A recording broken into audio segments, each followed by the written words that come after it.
యాదగిరిగుట్ట లక్ష్మీనరసింహస్వామి ఆలయంలో రేపు వైకుంఠ ఏకాదశి సందర్భంగా స్వామివారి ఉత్తరద్వారం దర్శనానికి అన్ని ఏర్పాట్లు పూర్తయ్యాయి. ఉదయం 5:30 గంటలకు ఉత్తరద్వారం నుంచి గరుడ వాహనంపై స్వామివారు భక్తులకు దర్శనమివ్వనున్నారు. ఉత్తరగోపురం ముందు సెక్టార్ల వారీగా గ్యాలరీలు సిద్ధం చేసి భక్తులకు ఎలాంటి ఇబ్బందులు కలగకుండా ప్రత్యేక చర్యలు చేపట్టారు. ఆలయం దేదీప్యమానంగా కనిపించేలా గోపురానికి లైటింగ్, పుష్పాలంకరణ చేశారు. ఉత్తరద్వారం ద్వారా దర్శనానికి వెళ్లేలా క్యూలైన్లు ఏర్పాటు చేశారు. 30వ తేదీ త్రైదశతి వత్సరము 2 రోజుల పాటు భక్తులకు ఉత్తరద్వారం ద్వారా ప్రవేశం కల్పించనున్నారు. రేపటి నుంచి జనవరి 4వ తేదీ వరకు 6 రోజుల పాటు స్వామివారి అధ్యయనోత్సవాలు నిర్వహించనున్నారు. భక్తులు సూచనలు పాటిస్తూ సహకరించాలని ఆలయ అధికారులు కోరుతున్నారు. రేపు రాబోయే 30వ తారీఖు నాడు ముక్కోటి ఏకాదశి, మనం జనరల్గా వైకుంఠ ఏకాదశిని కూడా అంటాం.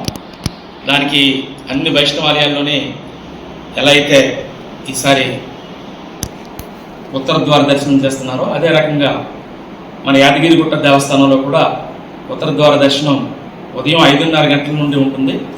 అయితే ఇది పాత క్రమంలో కాకుండా కొద్దిగా ఆ టైమింగ్స్ అవి మార్చడం జరిగింది. ఇదంతా భక్తులందరూ దీన్ని దృష్టిలో పెట్టుకోవాల్సిందిగా కోరుతున్నాం.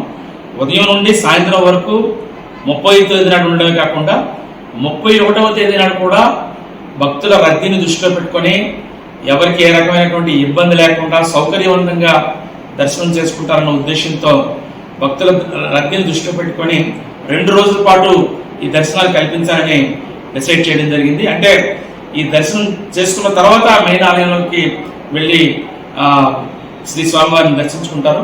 ఉత్తర ద్వార దర్శనం నుండి వెళ్ళి ఇక్కడ స్వామివారిని దర్శించుకున్న తర్వాత ఉత్తర ద్వారం ద్వారానే దర్శనం చేసుకోవడానికి భక్తులందరికీ అవకాశం కల్పిస్తున్నాం.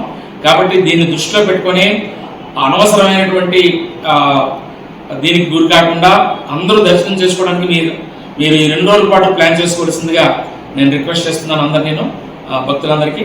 సో దీనికి సంబంధించినటువంటి ప్రాసెస్ ఇవన్నీ కూడా మా ప్రధానాచార్యుల వారు కూడా చెప్తారు. నరసింహాయ మంగళం గుణసింధవే మంగళానాం నివాసాయ యాదాద్రీశాయ మంగళం. ప్రియ భగవద్బంధువులారా, ఈ సంవత్సరం మనకు 30/12/25 నాడు ముక్కోటి ఏకాదశి వైకుంఠ ఏకాదశి వచ్చిన సందర్భంగా మనకు ఉత్తర ద్వార దర్శనం ఉదయం 5:30 ప్రారంభమవుతుంది. ఆ రోజు తర్వాత 31 ఆ రోజు కూడా ఉత్తర ద్వార దర్శనం ద్వారా భగవంతుడిని సేవించుకోవడం తరించాలని కోరుతున్నాము. జయ శ్రీమన్నారాయణ.